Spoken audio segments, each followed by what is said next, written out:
So for people who are listening who aren't familiar with these, what's the talk about the plug and play accelerator? What is that?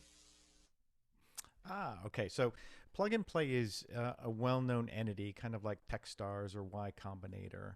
And then what they do is Plug and Play has a group of companies that are considered their partners. So they're anyone's from USAA to Aflac to all name brand companies, large corporations. And Plug and Play facilitates having meetings where they say to the companies like an Aflac or USAA, what are your problems? What are your hurdles? What are you trying to address? And kind of like an outsourced vendor, um, almost more like a camp, they really go through and talk to us as startups and say, here's the problems that these large firms are trying to overcome. Does your solution fit their problems? Can your solution provide answers to their problems, whether it's on personalization, hyper personalization, defining risk, defining better product fit?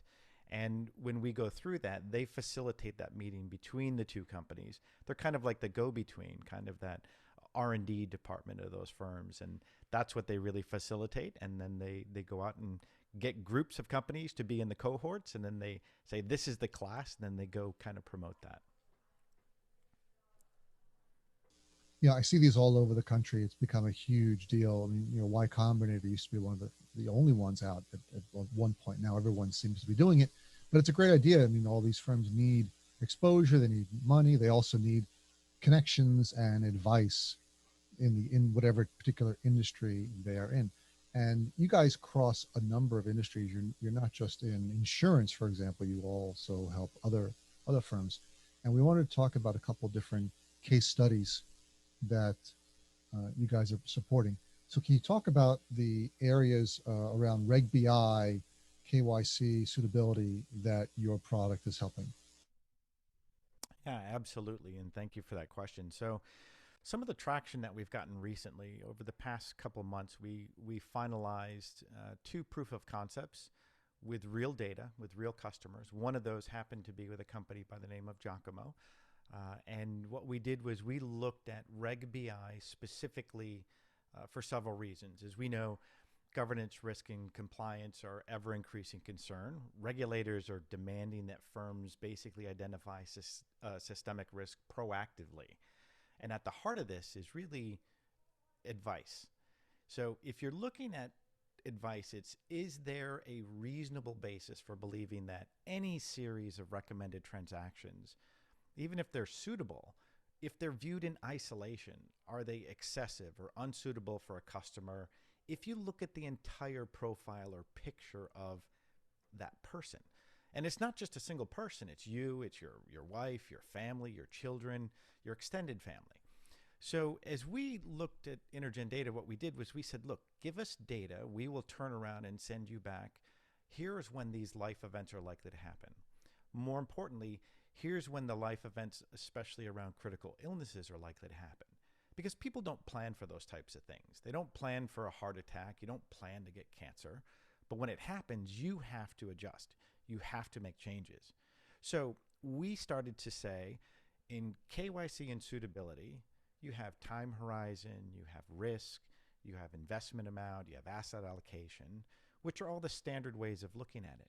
But when you look at the data we're providing, it's, well, wait a minute, this could happen. And even though your risk profile says this is good and you have a good amount of investable assets, the likelihood of you getting involved with, say, something like a variable annuity, it's an illiquid investment. So I may be the perfect target. I may be 53, making the most amount of money in my life, or whatever the situation is. I don't have a lot of debt. So something like that could be a good vehicle. However, if I found out 5 minutes later that I had an 80% chance or 90% chance of cancer, I'm going to need the capital rather than an illiquid investment.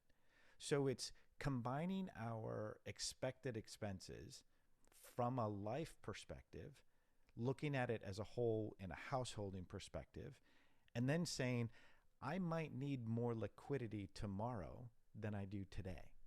So even though you're asking me the right questions, you're comparing me to only a point in time situation, but you're not taking into account the things that might happen. And in doing so, we found out that you can actually look at that data and say it's peer to peer comparison today, but also future peer to expected expenses. And therefore, it may not be a suitable transaction for you.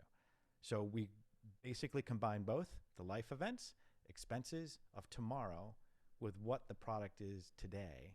And we found that within the variable annuity space, we could really determine if this is something that should be recommended or not. This is one of my favorite use cases for InterGen data, and because it's something nobody thinks about. As you mentioned, everything's point in time. Everything we see, every tool is always, what do you got today? And then it projects that out into the future without much changes. They may adjust it for capital markets assumptions a bit. Maybe if they're doing Monte Carlo, they'll show you some sort of range, but that's just the market performance. It doesn't look at your own performance. Like, what's my health performance? I need a Monte Carlo for my health. What are what's 1,000, right? What's 1,000 simulations of what can happen to me over the next 40 years? And that's how I want to see my expected expenses analyzed. And that's, like, as you mentioned, how you determine a real suitability. Yeah, you're right. So I look at it this way. I'm 53. My wife's younger than me. I've got two daughters, 16 and 13. So in a few years, they're going to be going to college. But in a few years, what if I also have a medical or an illness or something chronic that I have to deal with? What if I have to also deal with my in-laws or my parents? All of these things in a life come together at one point. So the more you can measure, the better you can understand that. That's what we need. Is we need to look ahead on the things that are unplanned and say, what can we take into consideration? Like you said, the Monte Carlo scenario, give me a range of things. Let me find out. That's really the goal. So you're spot on with that.